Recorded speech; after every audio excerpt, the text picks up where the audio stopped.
شوفوا يا بنات هذه الذرة. أهلين.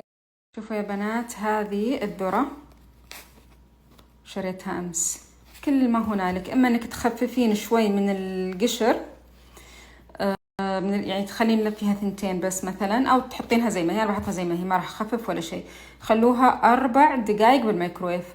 كل مرة تقولون لي صوريها ترى ما يحتاج. كل ما هنالك بدخلها 4 دقايق وبتشوفونها. بعدين تقدرين تشوينها بعد ما تخلصين، أو تاكلينها على طول. بتحطين عليها بس ملح، فلفل أسود وزبدة، بابريكا، يعني اللي ودك. أو تشوينها أو تسوينها عادي كأنها مسلوقة بتكون. فتعالوا نحطها بالميكرويف. هذا الميكرويف وهذه الذرة. هذا قفلناه، وهنا نحطها 4 دقيقة.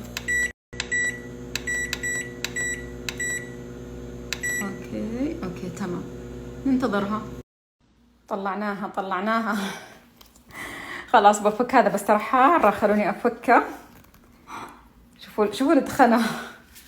4 دقايق بالميكرويف بس. خلني افككها وارجع، لانه صراحة حار شوي. فكيناها يا بنات. طبعا انا قطعتها من هنا، لذيذة يعني مسكرة ما شاء الله، لذيذة. الآن بحط عليها، طبعا تبين تشوينها، اشويها مرة لذيذة حتى أحس ما يحتاج لها ولا شيء. حطي الزبدة والملح والفلفل البابريكا، الأشياء اللي ودك، بس ترى حارة وأنا قاعدة أقلبها. بعد كذا عاد الملح، الفلفل الأسود، طبعا أنا من عشاقه. تبون ليمون حطوا، أنا ما أحبه.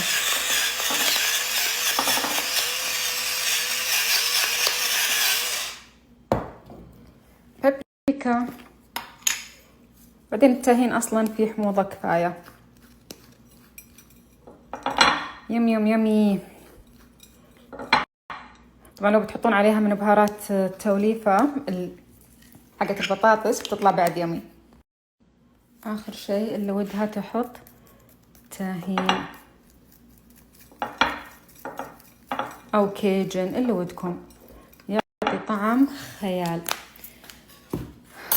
يعني برجع كذا أدلع الذرة حقتي.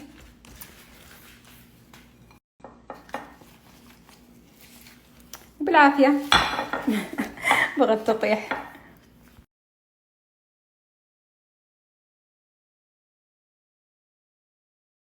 طيب الحين بناكلها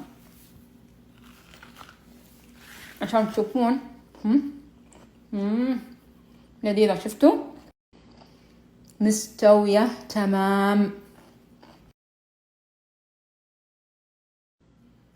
لذيذة يا جماعة، لذيذة. 4 دقايق وانتي خالصة. حطي لك 2 3 وخلاص انسي موضوع تسلق واستني الموية تنسلق. وعلى فكرة الذرة إذا سلقتيها ترى تحتاج 5 دقايق بس سلق، مع ملعقة سكر طبعا، يساعد على عملية الاستواء. إذا طولت رح تشد. أنا ما كنت ناوية أتعشى صراحة اليوم، بس علشانكم من كثر حنتكم على هالذرة قمت سويتها. قلت حق أحد من العيال تاكل معاي.